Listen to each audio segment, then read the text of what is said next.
All right, everyone, we are back this week for UFC Vegas 111, Bonfim versus Brown, live from the UFC Apex, the second event in a row taking place at the UFC Apex after a little bit of a hiatus. And for this one, we have a main event in the welterweight division and a very interesting matchup between a standout grappler and jiu-jitsu ace who isn't afraid to strike it out on the feet in Gabriel Bonfim, taking on a long, tall, rangy, and dangerous boxer in Randy Rude Boy Brown. So without any further ado, let's get this started and step into the ring.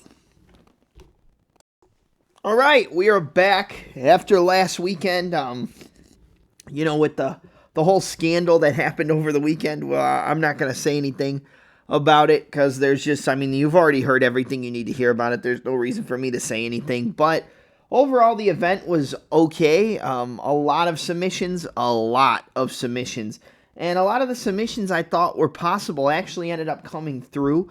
There was one parlay I had, and we're talking about bets right out the gate. There was a parlay where it was a bunch of different fights to either not go the distance or end by sub. It was like $5 for $5,000, and the only one I missed was I had Co and Rowe to end by sub, which was, the biggest leg of the parlay, because I thought it was possible. And, it looked like it could have been live with all the wrestling and takedowns of Co, but it didn't happen. And then I had the Arteline fight to not go the distance, but we had Bulgarian ends by sub. We had Elikana ends by sub. We had Amarim and... was it Carnelosi, Jacqueline Amarim and Carnelosi, or I think I'm saying the wrong person, but I'm not Alan Carr. Yeah, sorry. Talita Alan Carr and Carnelosi ends by sub or doesn't go the distance. So, it could have happened, should have, would have, could have, but it didn't. Came out with a little bit of profit on the night, but it doesn't matter. Let's get into this week. I think there's some interesting matchups on the card. Nothing really jumps off the page aside from there's probably like one or two I really like, and we'll get there when we get there. But let's kick it off in the bantamweight division with a battle between Miles Choppa Johns taking on Daniel Marcos. I think either way this plays out, it's going to be close. I think the fighter who's going to gas out in the third round is going to be Marcos, but I know Miles Johns doesn't really have the greatest cardio going into the third round either. So I think people might look at the gas tank issues and immediately want to lean towards the underdog in Miles Johns because maybe he can push a higher pace down the stretch. Maybe he can use his wrestling and tire out Marcos, and I think it's possible. We saw some holes in the grappling of Daniel Marcos against Montel Jackson, and that's a fight where you look at it now and you're like, I don't really know how that's going to play out because I think Johns is a better wrestler than Montel Jackson, but he doesn't have enough weapons on the feet to make Marcos really think that anything else is going to be coming besides a big overhand right or a takedown. And Miles Johns is the guy where he'll lose based on volume, and he doesn't really have the biggest finishing potential. Like, he's not a guy where you're really expecting a big KO, and if you do get a big KO, it's that clubbing overhand right. We know what to expect from Miles Johns, a jab, a 1-2, and a big overhand. For the most part, that's what you have to look out for, and then if he can't get those, he'll use those to set up his takedowns, look to take you down and control you, and I think he has an advantage in the wrestling over Marcos. We've seen Marcos get taken down, but he has had okay takedown defense for the majority of his UFC career. I think if Miles Johns wants to win this fight, he has to take down Marcos and hold him there. But, I'm hoping we see Marcos make some adjustments to his cardio. I think he has more weapons. He's got the knees, he's got the elbows, he's got the uppercuts, he's got good calf kicks. I think he has enough weapons to kind of keep Johns at distance, keep him at range, and use that jab and use those low kicks and use that 1-2 to just kind of pick apart Miles Johns down the stretch. I think the fight is going to be close, but the fighter who I think has more weapons is Marcos. The fighter who I think is going to have more output is going to be Marcos. And the fighter who I think is going to use more to try to win the fight is Daniel Marcos. So I'm going to say it's a close fight, but we know at the end of it that Johns just didn't do enough to win the decision. He didn't have enough output. He didn't land enough meaningful shots. And Marcos just kind of kept him at the long range he wanted to, picked him apart, probably lands some crashing elbows as Johns tries to step in. I would shy away from the knees to the body because it might open up the takedowns for Johns, but it is a good counter at certain points. But I'm going to say Marcos just kickboxes and uses enough takedown defense to at least get 2 rounds. I think Johns gets 1 round and we go to decision, and I think Marcos wins. So give me Daniel Marcos, 29-28 unanimous decision. I think he outstrikes Johns, and he doesn't get held down, and he wins on the scorecards.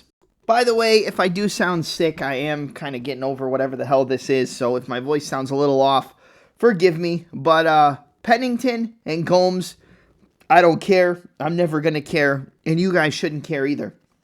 But at the end of the day, I think Pennington is better at range. I think she uses good low kicks, good kicks to the body, solid head kicks, and she can use her wrestling.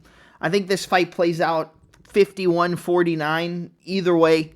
And I think it's going to be the volume and output of Pennington and the potential wrestling, or it's going to be the power of Denise Gomes and potential submission attempts off the takedowns of Pennington. So I would look out for the sub from Gomes, probably a guillotine if Pennington shoots a bad takedown. But we know Pennington's probably going to try to keep it on the feet and strike.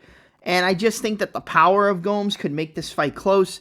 I think she could land bigger shots and, just outstrike her at certain points and make it really close. I think this fight is a coin flip. I think it's going to be a 15-minute sparring match, but I think the bigger power will come from Gomes. She does throw big power in her hooks and her overhands and her uppercuts, and we haven't really seen durability concerns on the side of Pennington, so I think if anybody was to knock out Pennington, it would be a fighter like Gomes, but I don't really think that's what's going to happen. And I think if Pennington is smart, she probably uses her wrestling and takes down Gomes and wins a clear decision. But for the most part, I don't really think she's going to try to wrestle. I think it's going to be a mainly kickboxing fight. I don't think we're going to see a ton of volume from either girls. If I'm going to guess who has more volume and output by the time the fight ends, because I think it probably goes to a decision, that's probably Pennington. I think it's a greasy split decision either way you look at it. I think fight ends by split is probably the best way to play it, but they probably know that, so the number is probably going to be shit if you go to look at that on the books and try to bet the split decision. But at the end of the day, I'm going to take Pennington. I wanted to take Gomes, but I'm going to say I'll take Pennington to win a split decision. I think even if she loses, she still could win on the scorecards. And I think this is could go either way. And when I trust Gomes, she doesn't really perform. When I think Pennington's going to lose, she finds a way to win these decisions. So I guess it's just simple math at the end of the day. I'm going to take Pennington, 29-28 split decision. I don't think she's going to do enough to win, but I think the judges will show you that she did enough to win, if you catch my drift. So Pennington, 29-28 split decisions. The judges love her, and I think we'll get some more loving from the judging this weekend. All right, Mayra Bueno Silva taking on Jacqueline Cavalcante. I'm going to be honest with you. I think Cavalcante beats the shit out of her. Does Mayra Bueno Silva have power? Yes. Does she have good submissions? Yes. Should Cavalcante look to wrestle? No. Only use your wrestling defensively. Try to stop takedowns. Try to get off the cage. Make sure your defense is on point. I have seen Cavalcante get taken down. I've seen her get mounted. On the ground, Mayra Bueno Silva is a much better fighter. She could definitely get a submission. She could definitely control Cavalcante on the mat. But I think the length and reach of Jacqueline is what's really going to pay dividends in this fight. I think she uses her length and reach better than almost any fighter in this division, right? Like, she's long, she's tall, she's rangy. The only thing we've seen that she doesn't really have is the finishing instinct. She doesn't have the killer instinct. That is something I think Mayra Bueno Silva has in spades. She can look for that finish, and she will push the pace to try to look for the finish, but that's really only if she's really dominating the opponent and if she's in a position where she can look to set up a sub, look to set up a ninja choke, look to tie up the neck. I think that those are all possibilities here, but at the end of the day, every fight starts on the feet, and I think it's going to be very hard for Mayra Bueno Silva to get Jacqueline Cavalcante down to the ground without running into those long, sharp razor blades, right? Like the teeps, the jab, the 1-2, the check hook. She's very hittable. She's one of the most hittable fighters in the history of women's MMA. That's something you can definitely say about Mayra Bueno Silva. She gets hit a lot. She's been rocked. She's been hurt. We haven't really seen her get finished, besides that cut from Macy Chiasson, but she was beating the shit out of Chiasson before that fight ended, and I think we've seen lately that you just can't trust a girl like Macy to do much of anything. Her ability to win fights just really isn't there. And it's not me shitting on her. It's just based off what I've seen. Like, she doesn't know how to close out wins, and she makes fights closer than they need to be, and she loses fights that she should be winning. I think it's kind of a similar situation with Mayra Bueno Silva. She makes fights way closer than they need to be. She gets hit way too much, and she doesn't do enough to win. And I think Cavalcante this is a style matchup that really favors her. It's going to be her making a mistake that allows for Mayra Bueno Silva to win this fight. If Mayra Bueno Silva wins, it's because Cavalcante made a mistake. Cavalcante shot a takedown because she didn't like the pressure. Cavalcante slipped and ended up getting caught in a sub. Cavalcante tripped as she tried to knee her in the clinch, and Mayra Bueno Silva ended up on top. But at the end of the day, I think it's Jacqueline Cavalcante by decision. I think it's a unanimous decision, and I think it's a pretty clear-cut win. I think she's going to jab. She's going to throw that 1-2. She's going to land those long, straight punches. She's going to try to throw some kicks, but probably sparingly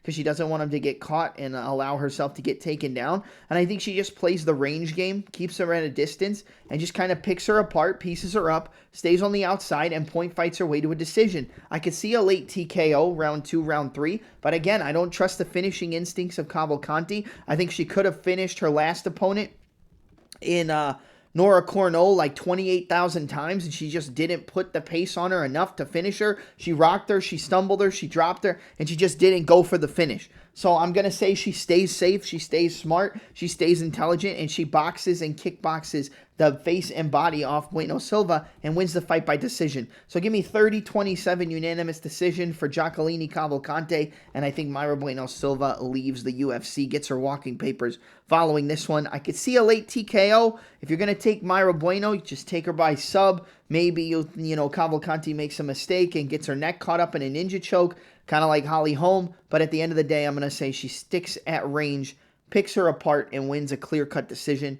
So give me Jacqueline Cavalcante 30-27 unanimous decision on the scorecards.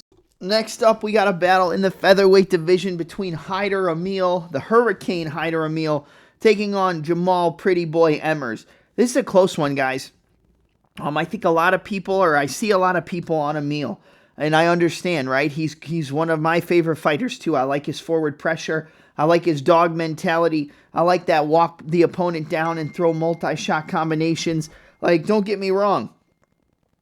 I don't think that's a bad thing, right? Like, I like the style that Haider Amil employs. Forward pressure, heavy combinations, working in the clinch, landing elbows, landing knees, using wrestling. I think he can break Jamal Emmers, but I do worry about the defensive irresponsibility of Haider Amil early in this fight. Jamal Emmers can break. He does have quit in him, and I do think that more than likely, Haider Amil probably extends Emmers and then beats him up down the stretch and probably finishes him off in the later rounds.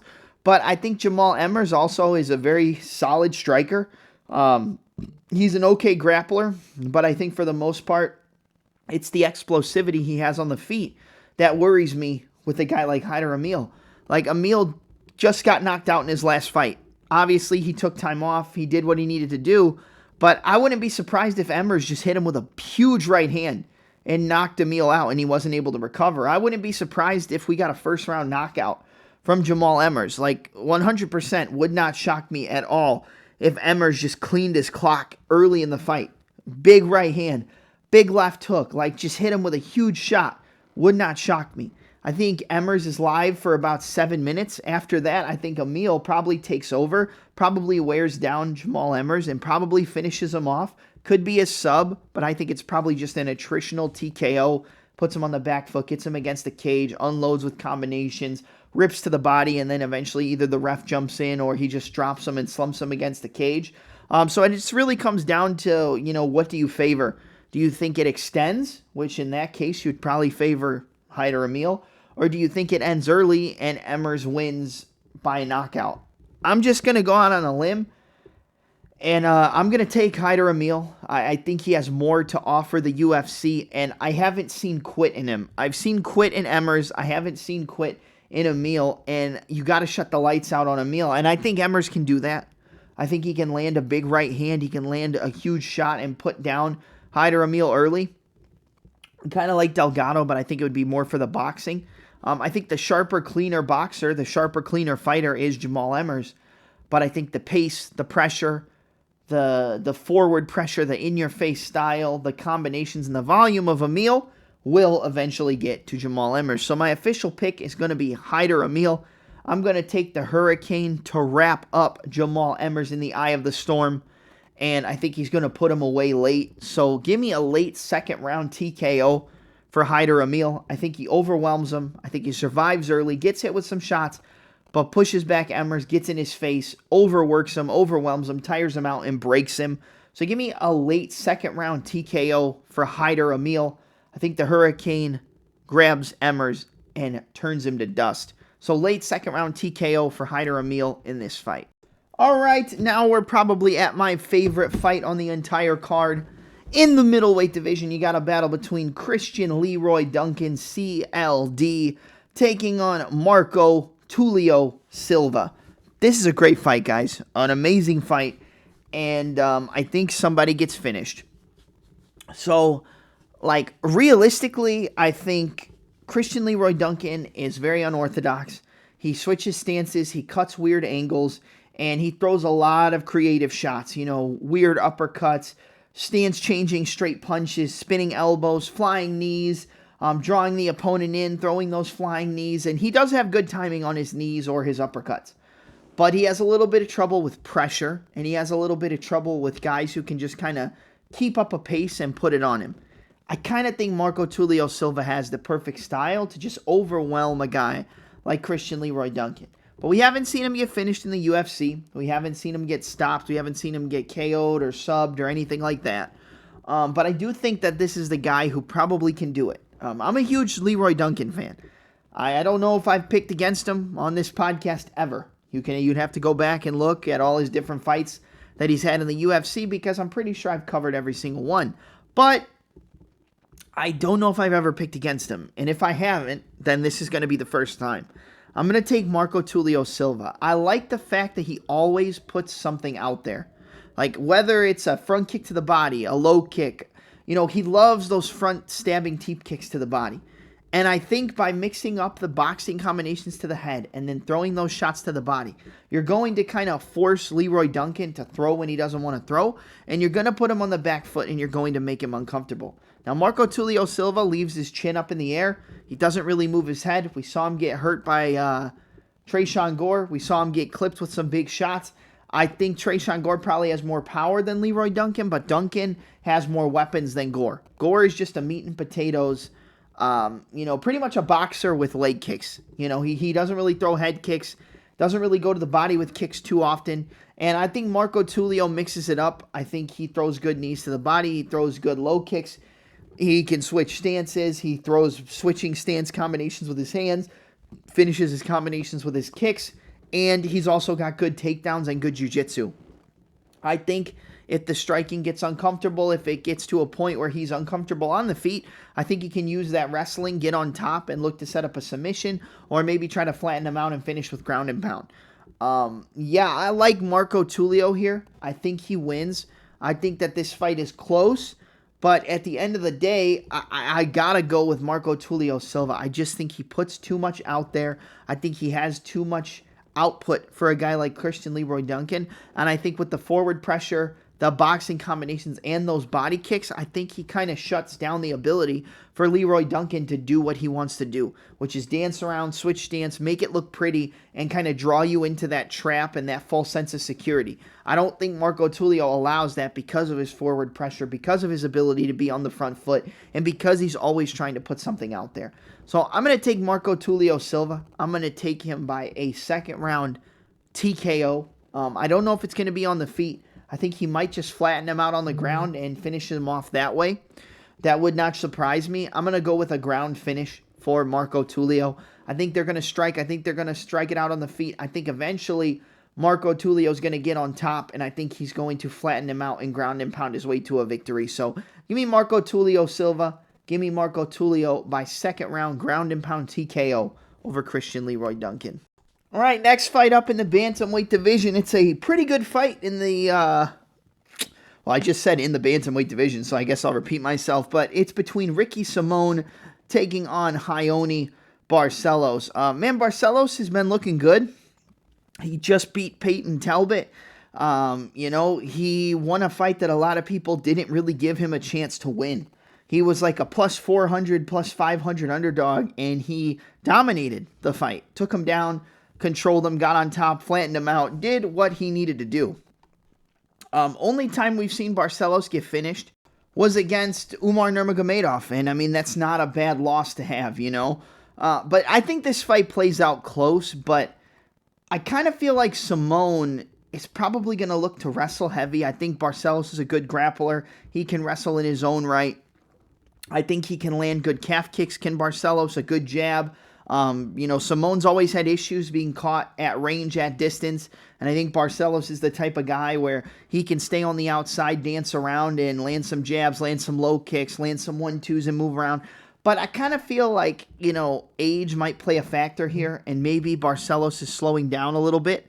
I think he's been slowing down incrementally, but he's winning fights that people aren't expecting him to win, and it's giving people a little bit of hope. I was a huge Barcelos fan. Don't get me wrong. I loved Raoni Barcelos. I loved his movement, his footwork, his ability to strike, his grappling. I mean, everything that Barcelos did, I was a fan of. But I just think I've seen him take a little bit of a decline. And with Simone, he's taken a decline, but I also think he's kind of coming back into it.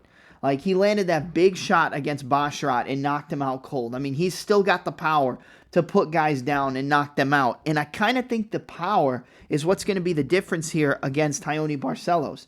I think that, Barcelos is going to have more weapons to win. He's going to have more volume. He's going to have more output. But I think he might just be a step slower because he's getting a little bit older. And I think that Simone, we've seen, he still carries that big power in a right hand, an overhand right, a left hook. And I just think eventually he's going to touch the chin of Barcelos, and I think he's going to knock him out. Now, if this fight goes to a decision, am I going to sit here and be extremely surprised? No, I'm not going to be surprised. I mean, most of the time these guys are going to a decision. But I think Simone can flatten out Barcelos, but it's going to be harder on the ground. I think both guys are good grapplers. And I think it mainly plays out on the feet because I think the grappling will cancel each other out. And I just think that Barcelos at a certain point is going to get caught as Simone steps in and get hit with that right hand and get finished. I don't know if it's going to be like a one-shot KO. I think it could be a situation where he rocks Barcelos and jumps on him, and Barcelos just can't recover.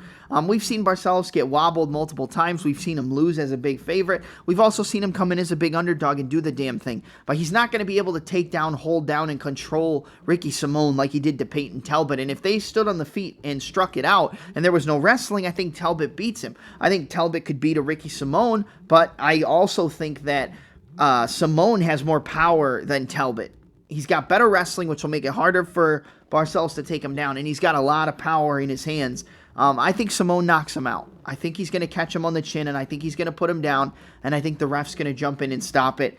Give me Ricky Simone to win. I'm going to take him via a third-round knockout over Raoni Barcelos. I think he's going to catch him with that right hand on the chin, and he's going to jump on him and put him away. Now, do I think Simone's going to make a title run? No. Do I think Barcelos is going to make a title run? No. I think this is good matchmaking. I think this is a good fight, but I think it's going to be the defensive wrestling acumen and the power of Simone that wins him the fight. So give me Ricky Simone, round 3 knockout over Raoni Barcelos.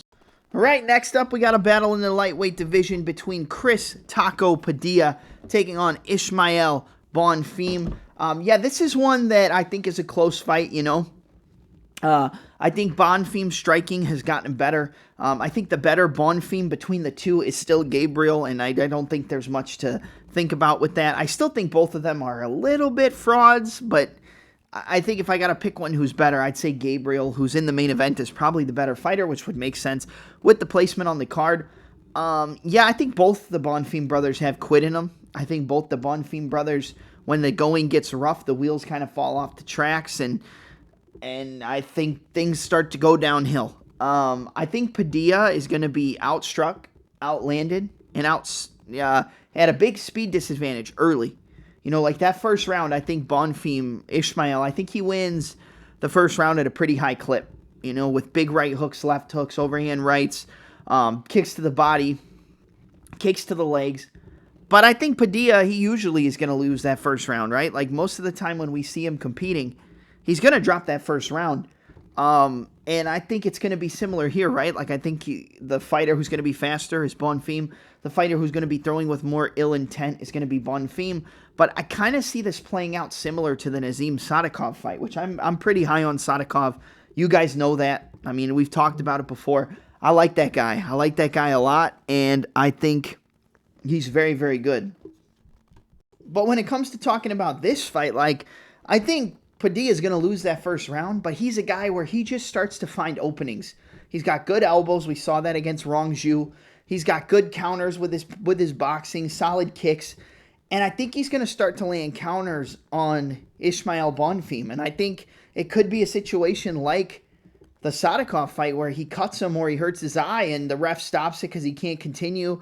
We saw it against Rongju. Like, he timed him stepping in with a big elbow, blew his eye up, and that was the end of the fight. This guy is so good at finding ways to win in fights where he's not supposed to win, and I think Ismail is a front runner. He's very good early. He can take you down. He can hold you down. He can beat you up on the feet. But I just think that Chris Padilla is going to be a guy where the taco is not going to go away, right? Like, Taco Padilla is going to keep coming forward. He's going to start to land his counters. He's going to start to get your timing. And I think he could knock out Ismail Bonfim. I think he could win by decision. I think he could knock him out. I don't necessarily think a submission is too live, but, every time we say that, it could happen. So knock on wood, no submission. But I think that this is one where it's going to look real good for Bonfim until it doesn't. And when it doesn't, he's not going to be able to come back. So I think that the counter-striking of Padilla with his boxing, with his step-in elbows, with his back step counters as Ismail's trying to close the distance, I think he's going to start to pick up on his timing. He's going to start to slow him down. The defense of Bonfim is going to start to open up. And I think Chris Padilla is going to knock out Ismail Bonfim in the second round. I'm taking Taco Padilla. I'm taking the over 2-1 underdog. Or I think on the money line, he's like plus 140.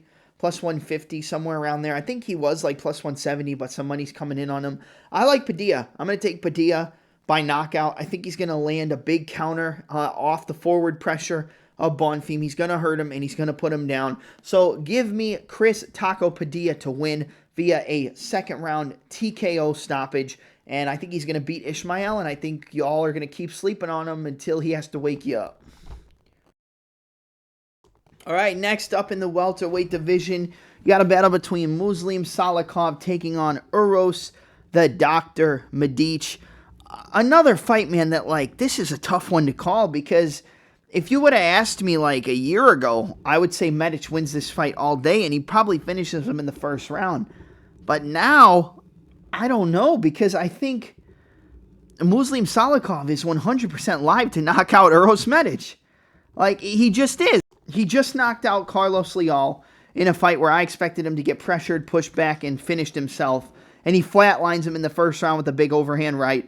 I picked against him with Song Kanan. Song Kanan gets wheel kicked in the face and knocked out. I think Medic is the cleaner boxer, but I think the overall better striker is probably Muslim Salikhov. But Salikhov also got knocked out by Randy Brown. And, Randy Brown knocked out Nicholas Dalby, who's a fighter who is very, very durable and never really gets knocked out. So you can't really fault him for that one. But, I mean, he got flatlined early. Just a double jab right hand, sat him down. Beautiful angle by Randy Brown. But Brown's in the main event, and he's on a little bit of a win streak. So with this one, I think Salikhov is more... I don't know if he's more explosive. I think the explosivity is equal. I think the fighter who has more weapons is Salikhov, right? Like, I think he has the better kicks, the better body kicks, the better head kicks, and I think the better boxer is probably Medic, and he probably is a little bit quicker with his hands, but he also is very, very suspect when it comes to his defense and his durability. And Salikhov, I think he's maybe a little bit better on the defense, but even when he knocked out Carlos Leal, like, I can't take too much away from that because the fight just started, and then he threw a big right hand and knocked him out. He was getting pressured. He sat down on the pressure, boom, overhand right, and knocked him out. What I will say is I think this fight does end by KO. Like, either way, I think it's Salikhov knocking out Medic or Medic knocking out Muslim Salikhov. Medic's last KO came against Gilbert Urbina. I don't think that's, I don't think it's a terrible win, but I don't think it's a great win. Salikhov knocked out Carlos Leal. I think Leal's pretty good. I think that's probably a better win than Medic's last win. But then Medic comes in against Punahele. He gets clipped with a left hand, knocked out. I mean, if the left hand like that lands on Salikhov, I think Salikhov gets KO'd as well. But I'm going to side with the OV. I'm going to take Muslim Salikhov. I'm a bigger fan of Medic.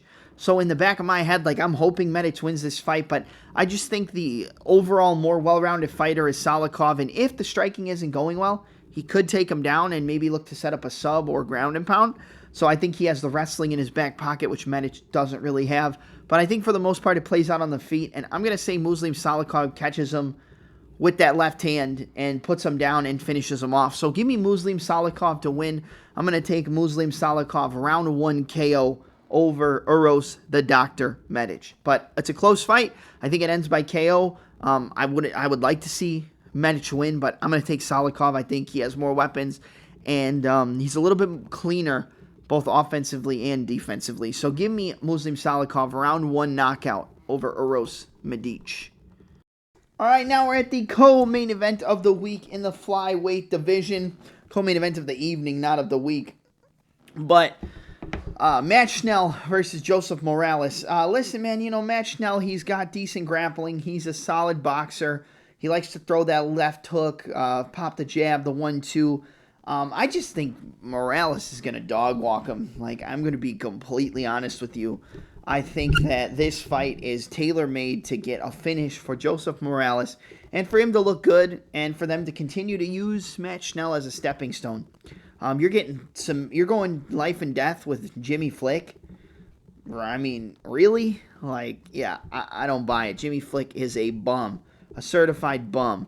And you don't have to agree with me. Like, I've picked him to win fights before, but he's kind of a bum. Okay? I think Morales is solid on the feet. I think he's the better striker between him and Schnell. I think he hits harder than Schnell. I think he's more durable than Schnell. And I think if they get into grappling exchanges, I think that the guy on The Ultimate Fighter might be a better grappler than Matt Schnell. He doesn't put himself in as bad of positions. And I think Morales probably can overwhelm Schnell on the ground and eventually just get his back and sub him. And if he doesn't get his back, it could be a Cody Durden situation where he gets hit with a big shot, shoots a bad takedown, and falls into a guillotine and gets subbed. So at the end of the day, I got to take the favorite. I'm going to take Joseph Morales. I mean, I can't take Matt Schnell. And I think that, yeah, people are going to say Schnell's fought the better competition. And, yeah, at the same point he has, but he loses to a lot of the better competition. So he's fighting them, but he's losing. So that doesn't really work with Matt Schnell. Yeah, I think Joseph Morales wins. I think he is going to eventually just catch Schnell with a big shot or force Schnell to take a bad shot, and I think Schnell's going to give up his neck. I think we're going to see Morales jump on a submission, and I think he's going to get the taparoo. So give me Joseph Morales. I'm going to take him via a second round rear naked choke submission. I think he's going to hurt him with a shot. I think Schnell's going to shoot. Morales is going to sprawl, take the back. Sprawl, spin, take the back. Sink in the rear naked choke and get the tap. So give me Joseph Morales, because I can't talk today. Give me Joseph Morales to win round 2 rear naked choke submission. I think he's going to finish Schnell, and I think he's going to look impressive, and he's going to start climbing up those flyweight ranks. In the main event of the evening, you have a battle in the welterweight division between the better of the Bonfim brothers, in my opinion, and Gabriel Bonfim taking on Randy Rude Boy Brown. Yeah, this is a close fight because I think people are going to immediately write off the underdog in Brown, and you really just can't do that with this kind of fight, man. You just can't. Brown is going to be the much better boxer on the feet. Brown is going to be the much better fighter at putting combinations together on the feet, and he's going to be the fighter with a 5.5-inch reach advantage. So on the feet, I think Bonfim is in a lot of trouble, but on the ground, I think it's almost just as bad, if not worse, for Brown if Bonfim gets on top. I mean, if you see Randy Brown, throwing up submissions off of his back, I mean, you've seen Bonfim do it before. He can just jump to the other side if Brown has the guillotine and lock up a Von Flue choke. I think he beats up Randy Brown on the ground, right? Like, I think he gets on top of him, beats him up with ground and pound, looks to set up a submission, and probably ends up getting it. I mean, you're forgetting Randy Brown got submitted by Jack Della Maddalena, and I love Jack. He's the welterweight champ. That's my fucking boy. I hope he destroys Islam Makhachev to the point where he never even gets to fight in the UFC again. But, Jack Della and Gabriel Bonfim, the jiu-jitsu is obviously better on the Bonfim side, right? And it was more of a drop and a rock and then a submission for Jack. But I kind of think Bonfim can do the same thing. Like, yeah, Brown's the better boxer. He uses longer weapons. He's going to have that huge reach advantage. Like, he's going to fight behind his jab. He's going to throw the 1-2 down the middle. He's going to throw that big left hook. And, you know, you're talking about a guy in Bonfim who was dominating and then got knocked out by Nicholas Dalby. You know, you got to take that into consideration. Like, this isn't a walk in the park for Bonfim, for him to be, you know, this big favorite, and for Brown to be as big of an underdog as he is. Let me check the odds on that main event really quick so I can make sure I'm saying what I need to say. But, let's see. UFC. Yeah, I mean, it's not terrible. Minus 175, plus 145. I think that's about right. I thought Bonfim was a bigger favorite, so my apologies. But, yeah, I just think that, like, at the end of the day, this fight's eventually going to get to the ground, and I don't think Randy Brown's going to be able to survive. Like, he has decent grappling, right? Like, he can go for submissions. We've seen him get rear naked chokes. We've seen him go for subs. We've seen him have decent takedown defense. But I think Bonfim's just a different level than what he's seen on the ground. Like, even Jack Della, he's just a different level of jiu-jitsu artist than a guy like Jack Della. But Della hurt him and dropped him and subbed him. I think Bonfim maybe could catch Brown coming in with a big left hook, and his legs go out. He shoots a bad takedown to try to survive, and he gets his neck caught and gets subbed. I'm going to say that Bonfim wins this fight by submission. I'm just going to go with that. I think, like, yeah, if this fight gets past, like, 8 minutes and it's on the feet, I think Brown probably knocks out Bonfim. Like, if you want to play Randy Brown, I would take round 2, 3, 4 knockout. 100%. Like, if I'm playing Brown, I'm taking knockout, and I'm taking second, third, fourth round. Because he's going to be long, he has a lot of power, and I don't think Bonfim has the best durability and the best chin.